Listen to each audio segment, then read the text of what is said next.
All right, speaking of love, are you with your true love? That is the question. Well, if your answer is no, you're definitely not alone. A new study found 1 in 7 adults are not with their true love. Now, while women tend to fall in love more often, men and women both fall in love on average 2 times in their lifetime. And this study also found, this is kind of shocking, 46% of people say they would leave their significant other who they are with right now to be with their true love who got away. Well, relationship coach Roy joins us more to talk about this. I am shocked by this study. There's Why a lot of numbers so there. many people, 1 in 7 though, not with their true love. Why is that?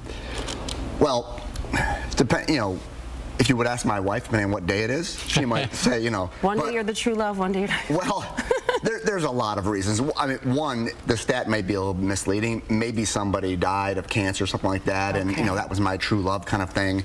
But on a deeper level, since I work with people that are always in relationship trouble, loneliness is an unbelievable, powerful force. And I think people sometimes settle, or I'll be with this person because I can't have the person I want. It's better than being alone. Yeah. So I think loneliness has a lot to do with people making choices to be with someone that maybe is not their true love. Okay. And that 46% number, I'm like, what are you doing? Why don't you walk away and go be with them? Yeah. Do you think the love expectation may be too high for people as well? Because you always assume, oh, if I only had this person back, and then you hear studies of people who get back with their first love and they're like, oh, this is awful. This is why we broke up in the first place. Maybe that memory is not accurate. Well, that could be true. I do think there's a seeking element here in relationships. We really project a lot of needs onto our partners to fulfill something, fix something in us, change some story in our lives.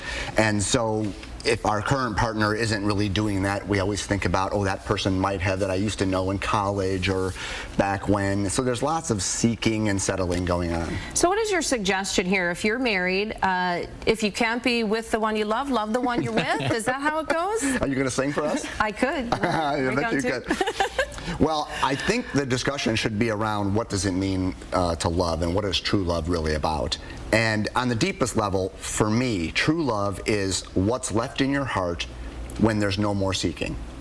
When I no longer really want something and need something from someone, when I'm not seeking you to fix something or heal something, when I feel complete and whole, then what's left there is just love that I give a person that's with me. So fix yourself? That's interesting. If you're not happy with yourself, you're never going to be happy with somebody else. Right, because you'll want them to fix that part that you're not happy about.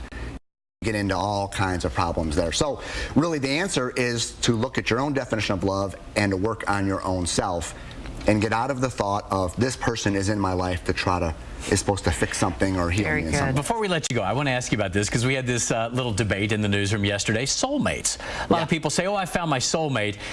That puts a lot of pressure on a relationship too, because I don't know if I believe that. That's a 4-letter word in my book, depending on what you mean by it. I mean, I use it sometimes. You complete me. Yes. All right, well, that's called codependency. Exactly. Do we have our one soulmate out there, or do we just make it work with someone? Think about that. There's one person out of, what, 7 billion people on the planet? I got to go find them? Yeah. And what does that say if there's one person that says there's one person that's going to do something for me that nobody else can? So, no, there's not one person. Bottom line, you better get busy. I mean, you got to meet all 7 million people in order to find that one. That's so true. There's a lot of work to be done. Roy, Sounds good. always good to see you, man. Appreciate your time today. Great to have you here.